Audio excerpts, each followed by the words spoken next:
Jangan cakap produk tak boleh dijual, jangan cakap susah nak menjual. Hakikatnya, tiada produk yang tak boleh dijual. Yang ada hanyalah penjual yang belum tahu lagi kaedah menjual dengan betul. Ramai orang cepat menyalahkan produk, harga atau pasaran, sedangkan mereka belum lagi melalui proses menjual yang sebenar.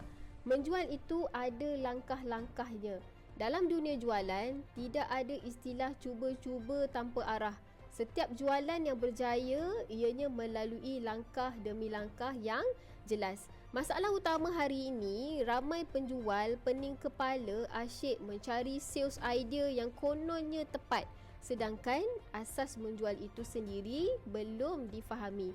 Mereka sibuk bertanya, idea apa yang boleh buat jualan meletup? Produk apa yang senang laku?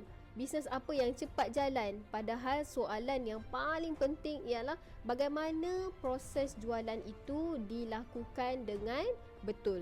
Produk yang berbeza, pendekatan berbeza. Contoh, anda mahu jual tudung, baju kanak-kanak, servis catering, servis Canva atau apa sahaja produk dan juga servis perkhidmatan, anda tidak boleh menjualnya semua sama caranya.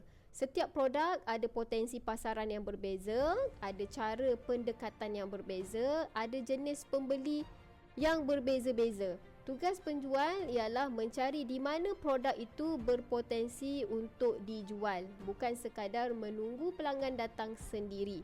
Menjual itu boleh dipelajari, sebab itu saya ada tuliskan buku Closing WhatsApp It's Happen, buat jualan tanpa berjumpa. Buku ini bukan sekadar ayat-ayat jualan ataupun skrip jualan.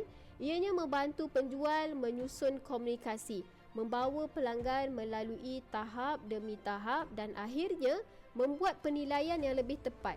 Dari situ anda akan mula nampak produk mana yang ada potensi harga, yang mana yang sesuai dan pasaran mana yang patut difokuskan.